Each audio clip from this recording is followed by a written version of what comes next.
As I enter Xavier's home, I realize just how much of an understatement his request to open a few packages is. At first glance, the living room has been practically turned into a package distribution center, and he's still searching for a path he can actually walk through. This is what you call a few packages?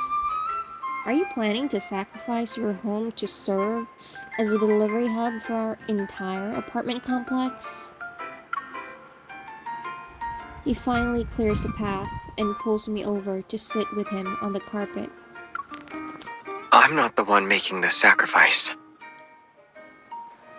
A book platform I use suddenly sent them to me, but none of them are books. Amid all his confusion, I spot a comic-style greeting card tucked under one of the packages. To our most esteemed lifetime member, Mr. Xavier. Just how many platforms did you sign up for? It's hard to say. On your birthday, we present this small token of our gratitude. May you, who keep books as your companions, always maintain your curiosity and imagination about the world. I didn't expect your first birthday gift to be from a book platform. The first several dozen birthday gifts, actually. Then what number will my gift end up as? Let me count. 1, 2, 3, 4, 5, 6. Yours can cut to the front of the line, though. It'll still be number 1.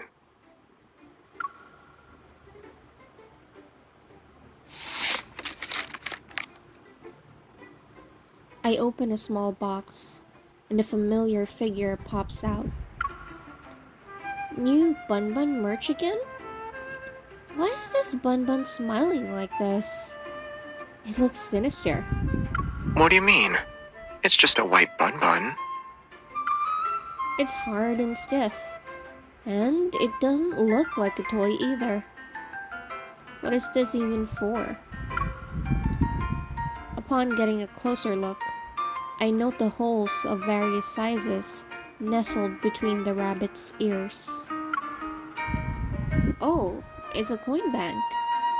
Who even uses these old-fashioned things nowadays?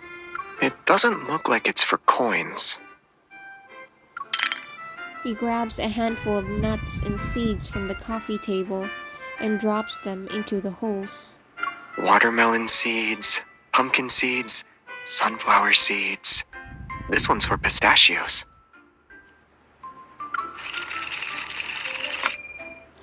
Bun Bun's mouth eerily chews a few times before spitting out unshelled seeds and nuts. Oh, it's a shelling machine. I didn't expect a rabbit to have good teeth. Rabbits bite hard. Even children know that. I blame you for never biting anyone, you big rabbit. You've skewed my impression.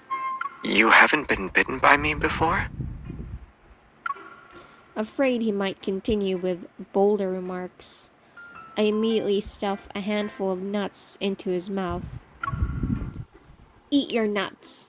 Uh-huh.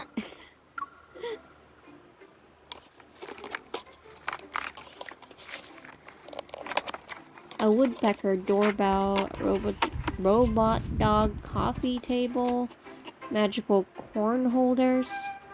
After unpacking everything, the house becomes a gathering of diverse talents. Each one is showing off their unique skills. The number of gifts matches your age. I didn't expect a lifetime membership to include the perk of making up for all the previous year's gifts. But why would a book platform send such bizarre things? Maybe they think these are the results of maintaining curiosity and imagination about the world.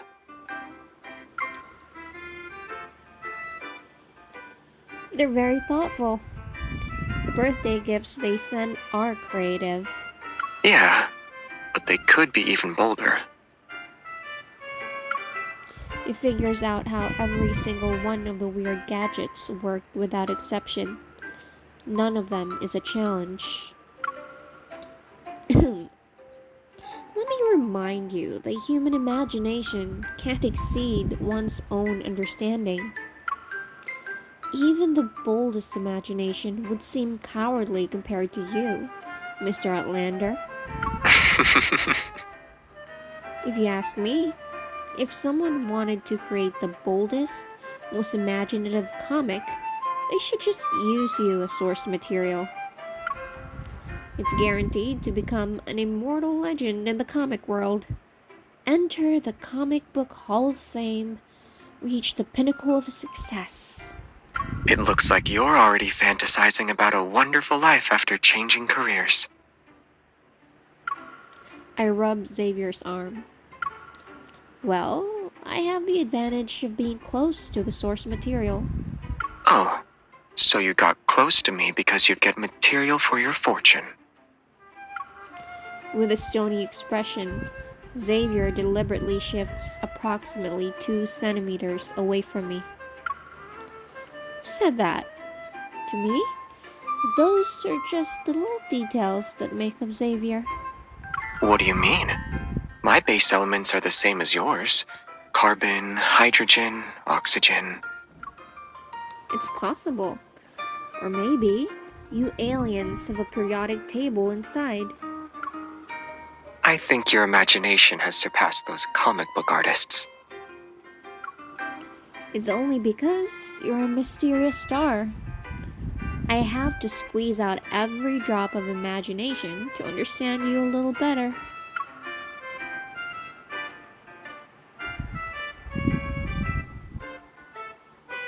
The distance between us disappears as Xavier moves toward me. He laughs while ruffling my hair. I was thinking about telling you the story you wanted to hear. But now I'd rather see your imagination burst forth. Just you wait. I can uncover your secrets on my own. By the time Xavier's birthday arrives, I'll prove that I'm one step closer to his world. But to understand Xavier, who came from the stars, I need to familiarize myself with those stars first.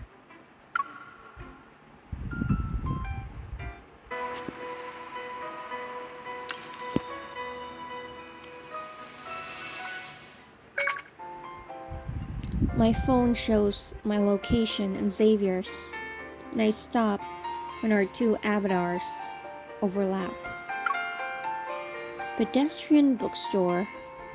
I wonder if this place has the Light Speed Flight series that Xavier is trying to find. Xavier has been frequenting various secondhand bookstores lately. He's searching for a comic book series that's out of print. And although he's there because of it, I have my own goal.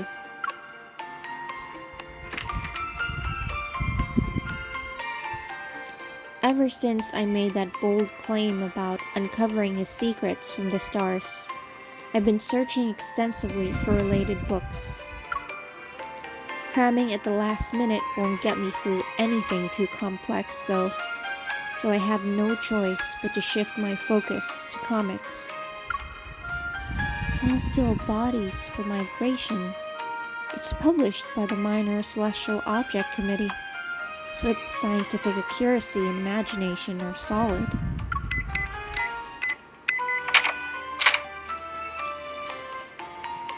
I squeeze into the reading capsule where Xavier is.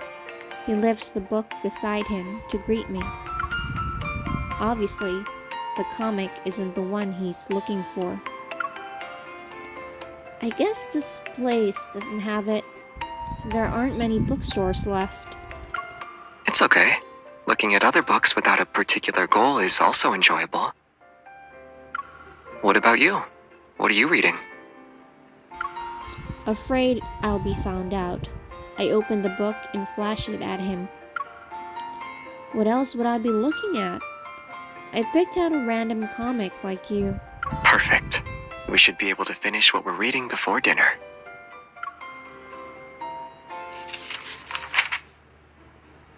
This book is based on planets that the Minor Celestial Object Committee had already observed.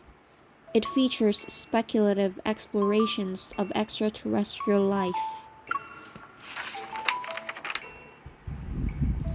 A place completely covered in plants.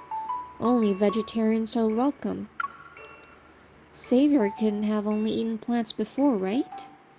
Is that why he became a fanatical devotee of meat after he arrived here? A place that light can't reach. You can only crawl in darkness. Could it be that Xavier lived in a dark environment? Then he gained the light evil?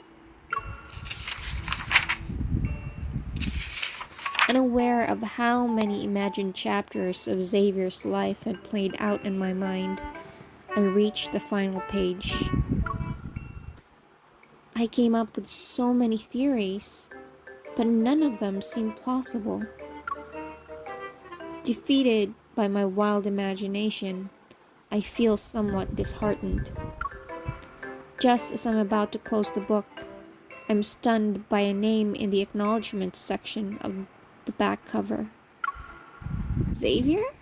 What? I only took one piece of your pastry.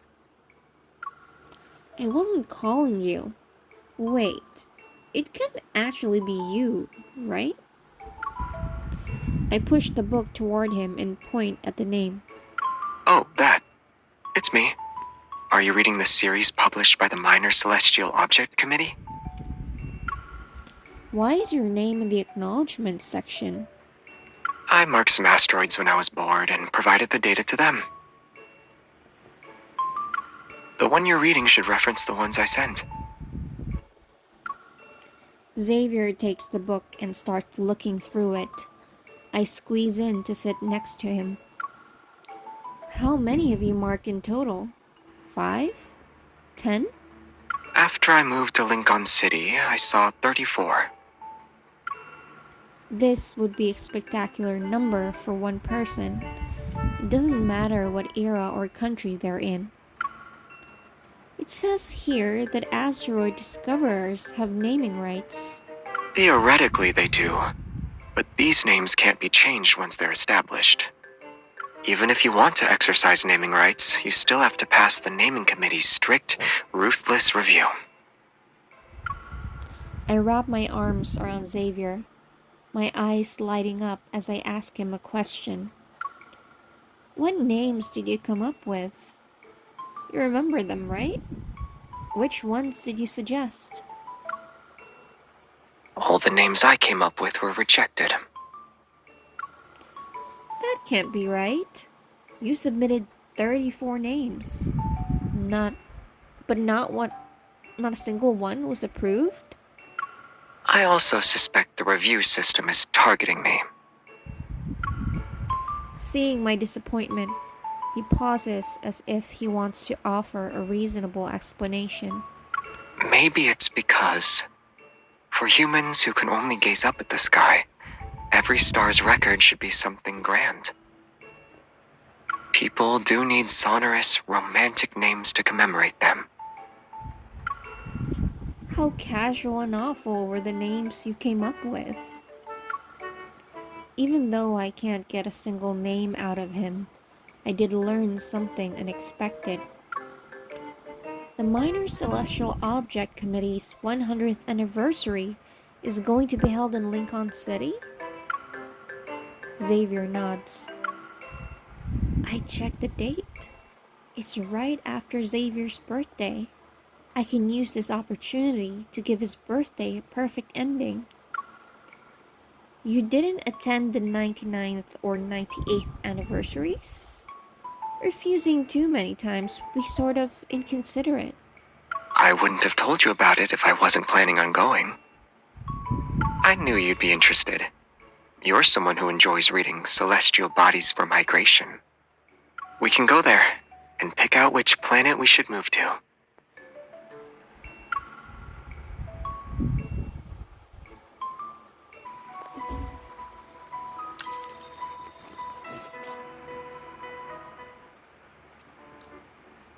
Ever since I started reading books that reveal secrets about outer space, my fantasies about the unsolved mysteries surrounding Xavier have become increasingly outrageous.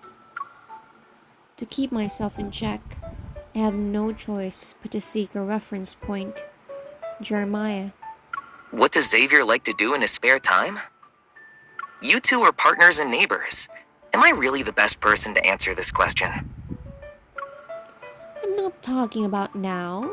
I mean, a long time ago. On your planet. Oh, you mean back then. He was special. So, aside from seeing him at school, I couldn't get close to him privately. What do you mean by special? It's not easy to explain.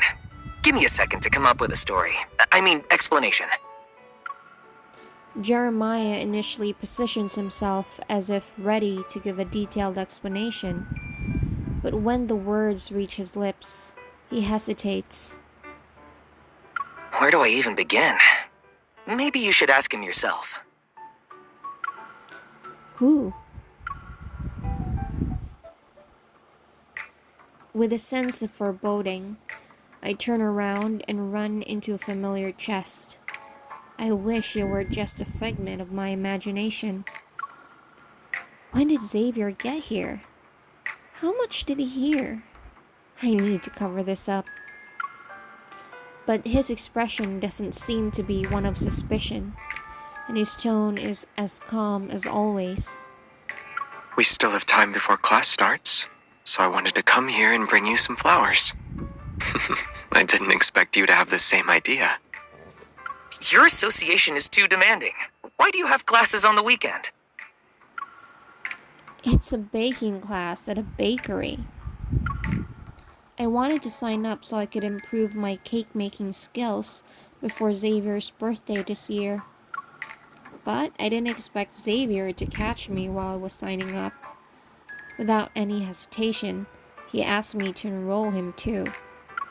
It's almost time. Let's go.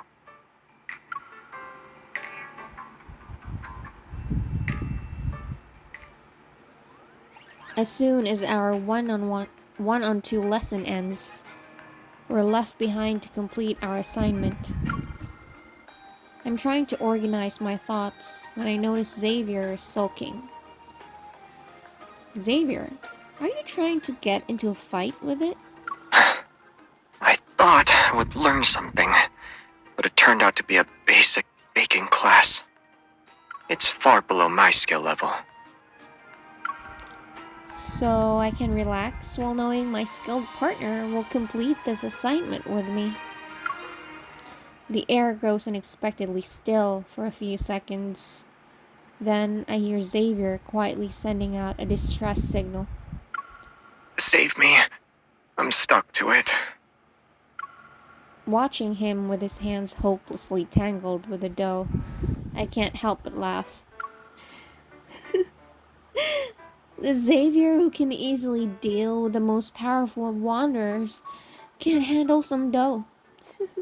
I shouldn't underestimate my enemy in the kitchen.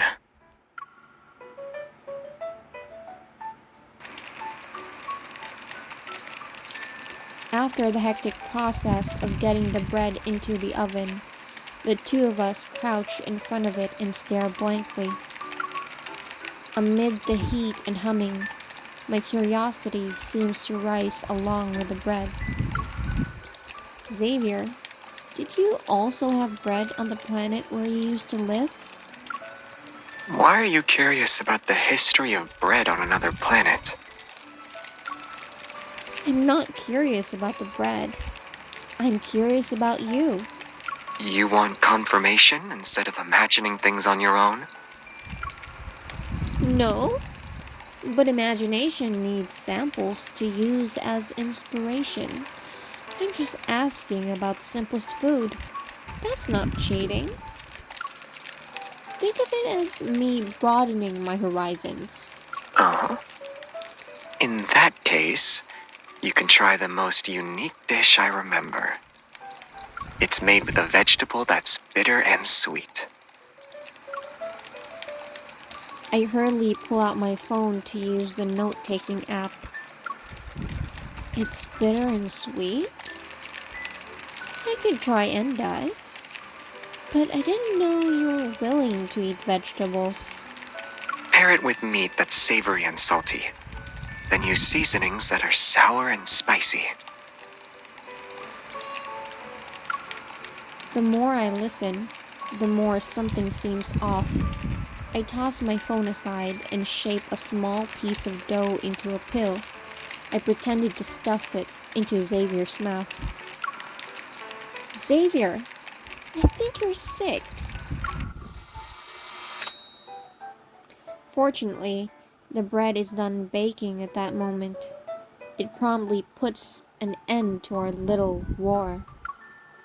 Xavier cuts the slice for me. Then he sneakily takes a bite just as he brings it to my mouth. Are they still hiring teachers? I think we could start working right away.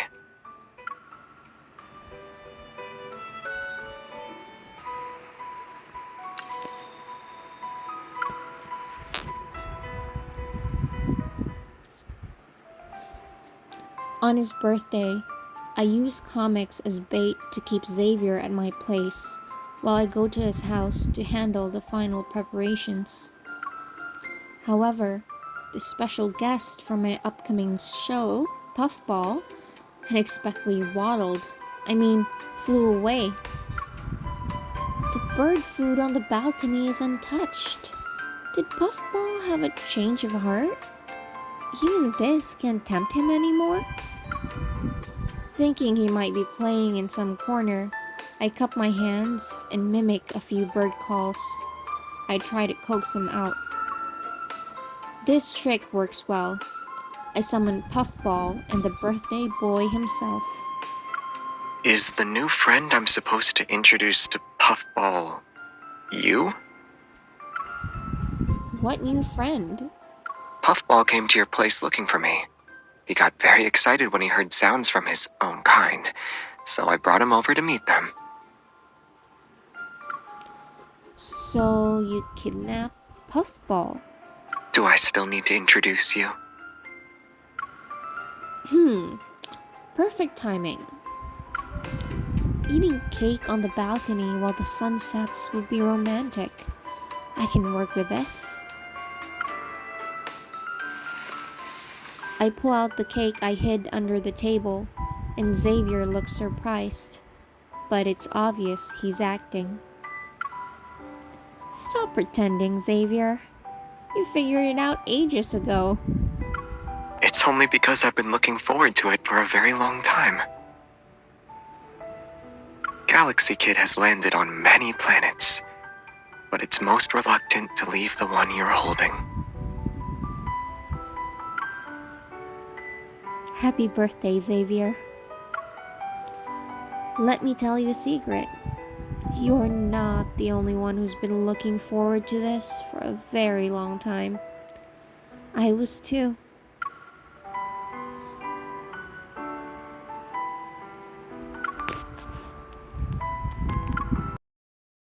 Happy birthday to you.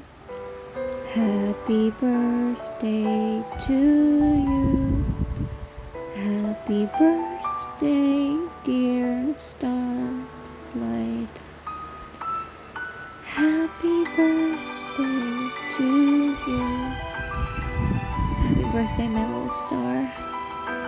I wish you were happy now and until the many birthdays we spent together.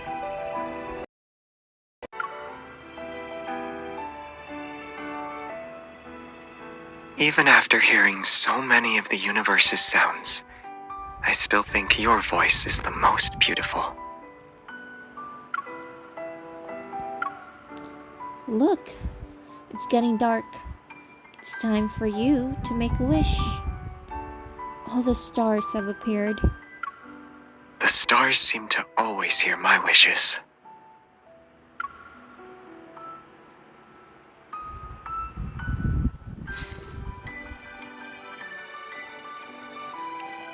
All of them know your wish, except for me. You'll know when the time comes.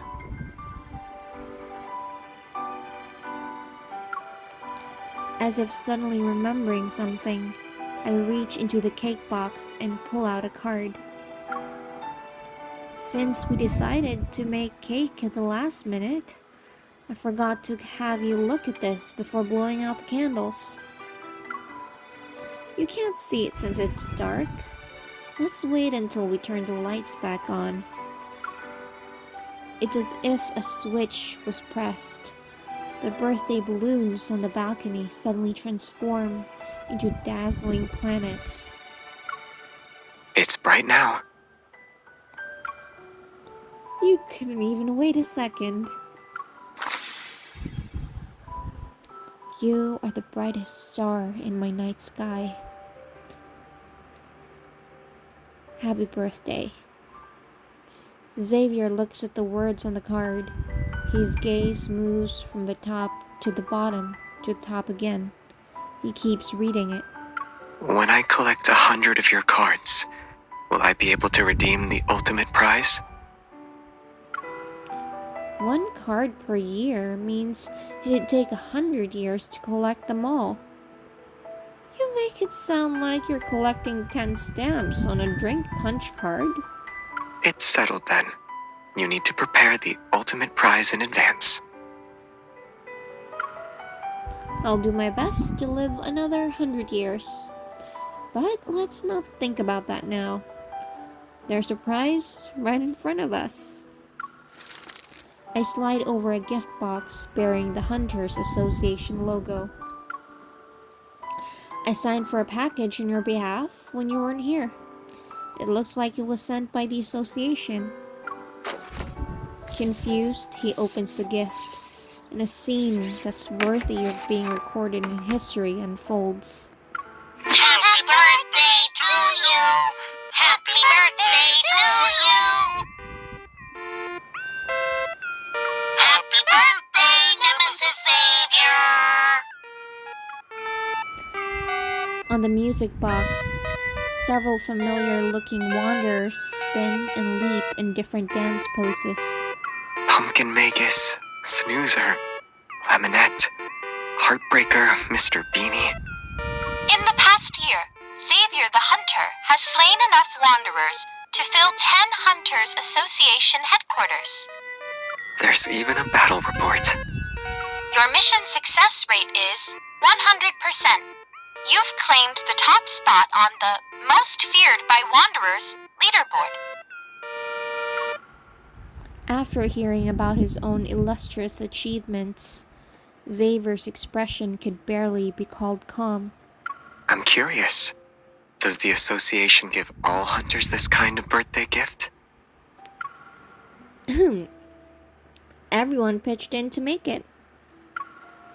I thought of the concept, Nero and Tara provided the data, and Simone assembled and modified the music box. Of course, it wouldn't be given to you in the association's name without Jenna's approval. When I return to the association's building, I'll thank everyone. It's clear that what he wants to thank them for isn't just a birthday gift, but more so the profoundly moving experience. When word got out that your birthday was coming up, everyone asked me about your preferences. They didn't know what to get you. It's your fault for being so mysterious and never letting anyone see what you like. At least they know to find the person who understands me the best. Xavier smiles as he adjusts the telescope on the balcony. He points it toward the star-filled sky. I soon find myself pouring out my thoughts. Maybe it's because he has his back to me. I don't even know if I can be considered the person who understands you the best.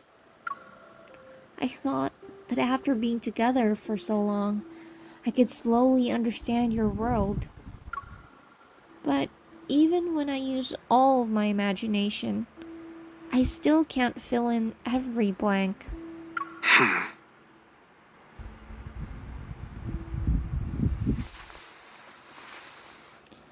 I feel light as Xavier carries me to the telescope. A mysterious asteroid floats in the lens. Can you see it? This is the one I recently cataloged, but it won't have a name until the ceremony. Once it appears before people, all of its data will be observed and recorded. It won't be long until its past is completely revealed.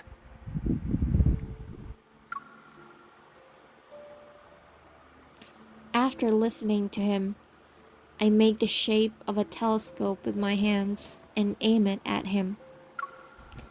Are you saying that if I keep observing and recording you, I'll understand everything about you one day?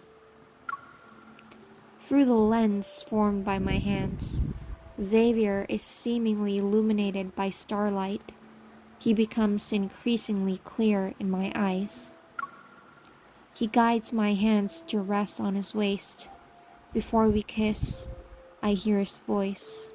Or maybe it's me who wants to drift in this starry sky and fall into your sight.